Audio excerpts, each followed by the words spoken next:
ఇందిరమ్మ ఇళ్ల పథకం అమలు ప్రక్రియపై ప్రభుత్వం ప్రత్యేక దృష్టి సారించింది. దీనిపై రివ్యూ చేసిన మంత్రి పొంగులేటి కీలక అప్డేట్ ఇచ్చారు.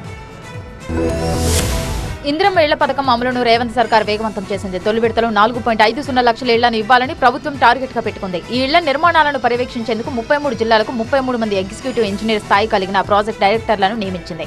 ఇందిరమ్మ ఇళ్లపై అధికారులతో సమీక్ష నిర్వహించిన మంత్రి పొంగులేటి వచ్చే 4 ఇళ్లలో 20 లక్షల ఇళ్లు కట్టాలని టార్గెట్ గా పెట్టుకున్నామన్నారు. అవినీతి లేకుండా ఇందిరమ్మ ఇళ్ల నిర్మాణం చేపట్టాలని అధికారులను ఆదేశించారు. 10 ఏళ్లలో హౌసింగ్ సెక్టార్ను గత ప్రభుత్వం నిర్లక్ష్యం చేసిందని మండిపడ్డారు.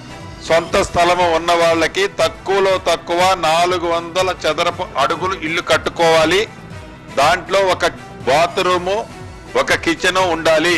డిజైన్ అంటూ ప్రభుత్వం ఏమీ నిర్ణయించలేదు. 400 చదరపు అడుగుల కంటే వారి ఆర్థిక స్తోమత బాగుంటే ఎక్కువ కట్టుకున్నా ప్రభుత్వానికి ఏ రకమైన అభ్యంతరం లేదు. తొలి విడతలో స్థలం ఉన్నవారికి ఇళ్లు మంజూరు చేసేందుకు రెడీ ప్రణాళికలు రచిస్తున్నారు. ఈ ఆర్థిక సంవత్సరంలోనే లబ్ధిదారుల ఎంపిక పూర్తి చేసి ఇళ్లకు నిధులు కేటాయించేలా రేవంత్ ప్రభుత్వం ప్రణాళికతో ముందుకు సాగుతోంది.